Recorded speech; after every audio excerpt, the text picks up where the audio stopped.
আমার বাবা মার অ্যানিভার্সারি, তো এখানে পালন করতে আসছি। সমুদ্র সৈকতে বাবা ছেলের এই আনন্দ মুহূর্তটা কুয়াকাটা ভ্রমণে পূর্ণতা দিয়েছে। বিশাল সমুদ্রের জলরাশি আর বালিয়াড়িতে খেলা করছেন এমন অসংখ্য শিশু। এমনকি বাবা মায়ের বিবাহবাসী পালন করতে পরিবারকে নিয়ে ছুটে এসেছে এই সাগরকন্যা কুয়াকাটায়। 2025 সালের দ্বিতীয় সাপ্তাহিক ছুটিতে রেকর্ড সংখ্যক পর্যটকের আগমন ঘটেছে এখানে, যেখানে পরিবার পরিজন প্রিয়জনকে নিয়ে ছুটে এসেছে দেশের দক্ষিণের শেষ প্রান্তে।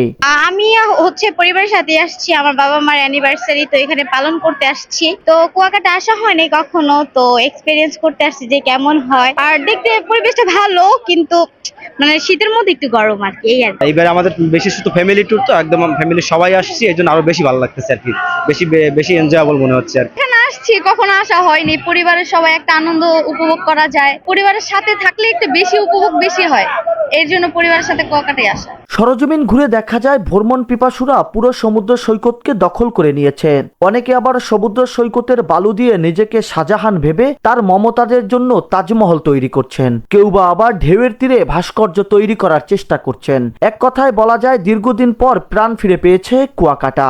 এটা জাস্ট একটা সৌন্দর্য জিনিস, একটা পিরামিডের মতন তৈরি করতে খুব আনন্দ লাগতেছে। শীতের উপভোগ করার জন্য এই কুয়াকাটা আসলাম। আমরা ঢাকা থেকে আসছি, খুব সুন্দর লাগতেছে।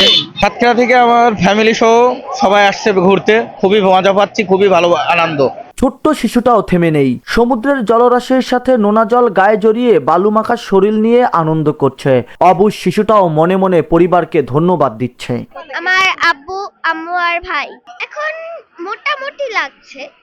সাথে ওই যে আমার বাবা এসে, আমার মামা এসে। কুয়াকাটায় এমন পর্যটকের উপস্থিতিতে আনন্দিত সর্বস্তরের ব্যবসায়ীরা। ঢাকা থেকে কুয়াকাটায় যাতায়াতের উন্নতি হওয়ায় এবং মাসব্যাপী পর্যটন মেলার কারণে নাকি বেড়েছে পর্যটক, এমনটাই বলছেন কুয়াকাটার পর্যটন বিশেষজ্ঞরা। কুয়াকাটা থেকে জাহিদুল ইসলাম জাহিদ, বাংলা ভিশন ডিজিটাল।